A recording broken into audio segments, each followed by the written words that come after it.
देखिए आज हम लोग कूलाम का नियम पढ़ेंगे। ये कूलाम का नियम जो है हम लोग का 2025 एग्ज़ाम के लिए बहुत इंपॉर्टेंट क्वेश्चन हम लोग का है। ये हम लोग का 12 का है, सेकेंड ईयर का, ध्यान रखिएगा। ये सेकेंड ईयर 2025 में हम लोग का आएगा 12 में कूलाम का नियम। तो कूलाम ने दो नियम दिए हैं। कूलाम बताए थे कि दो सजातीय आवेश जो है एक दूसरे को प्रतिकर्षित करता है और दो विजातीय आवेश जो है एक दूसरे को आकर्षित करता है। तो आकर्षण और प्रतिकर्षण दोनों में तो बल लगेगा ही, तो उसी पर अपना नियम बताए थे। क्या बताए थे? देखिए, दो आवेशों के बीच की दूरी यदि स्थिर हो, यानी कि बीच की जो दूरी है वो नहीं बदलना चाहिए। बीच की दूरी जब स्थिर होगा तभी कूलाम का पहला नियम क्लियर होगा।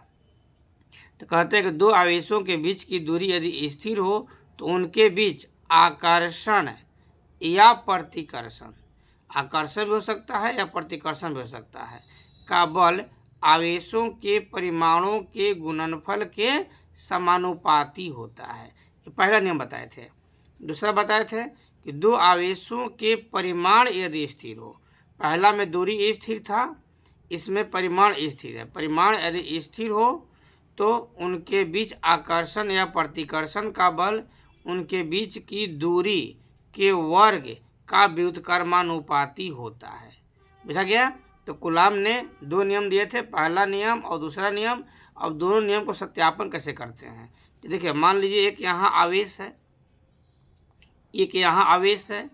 इस आवेश को हम लोग Q1 मान लेते हैं, इस आवेश को Q2 मान लेते हैं, दोनों प्लस से ले लेते हैं, और बीच की दूरी को हम लोग R मान लेते हैं। बीच की दूरी को R मान लेते हैं। तो कह रहे हैं कि दो आवेशों के बीच की दूरी यदि स्थिर हो, यानी कि दूरी में कोई चेंजिंग नहीं करना है, बीच की दूरी यदि स्थिर हो तो उनके बीच आकर्षण या प्रतिकर्षण का बल आवेशों के परिमाणों के गुणनफल के समानुपाती होता है।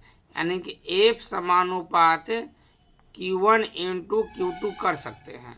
ये हमारा पहला नियम के अनुसार हुआ, इसको समीकरण 1 मान लेंगे।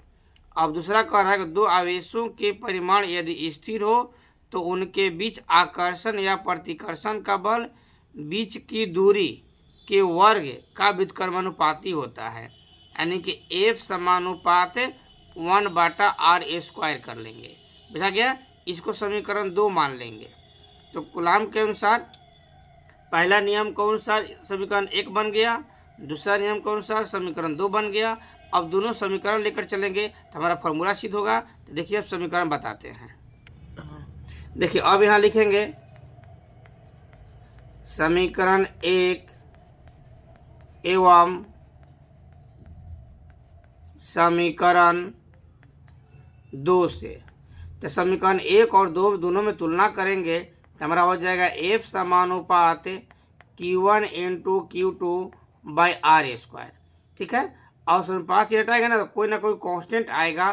तो यहाँ कूलाम जो है एक के कांस्टेंट दिए थे, के Q1 इंटू Q2/r², लेकिन के का जो वैल्यू होता है वो 1/4πs∗0 होता है। के का वैल्यू होता है, तो जहाँ के है वहाँ हम लोग कर देंगे 1/4πs∗0 Q1 इंटू Q2/r²। तो ये हो गया हमारा कूलाम के अनुसार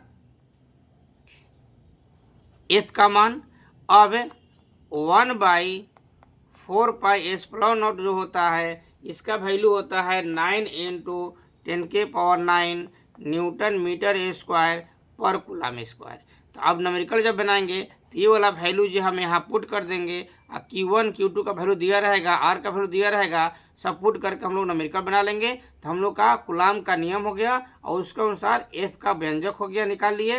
ये हम लोग का 2 नंबर में 2025 में अब की बार एकदम आने वाला है, आप लोग देखते जाइए। अब इसी तरह से प्रत्येक दिन शाम को 7 बजे एक वीडियो डालेंगे, शॉर्ट वीडियो। आप लोग प्रत्येक दिन देखते जाइएगा, लाइक कीजिएगा, सब्सक्राइब कीजिएगा। ठीक है? अगले वीडियो में फिर मिलते हैं।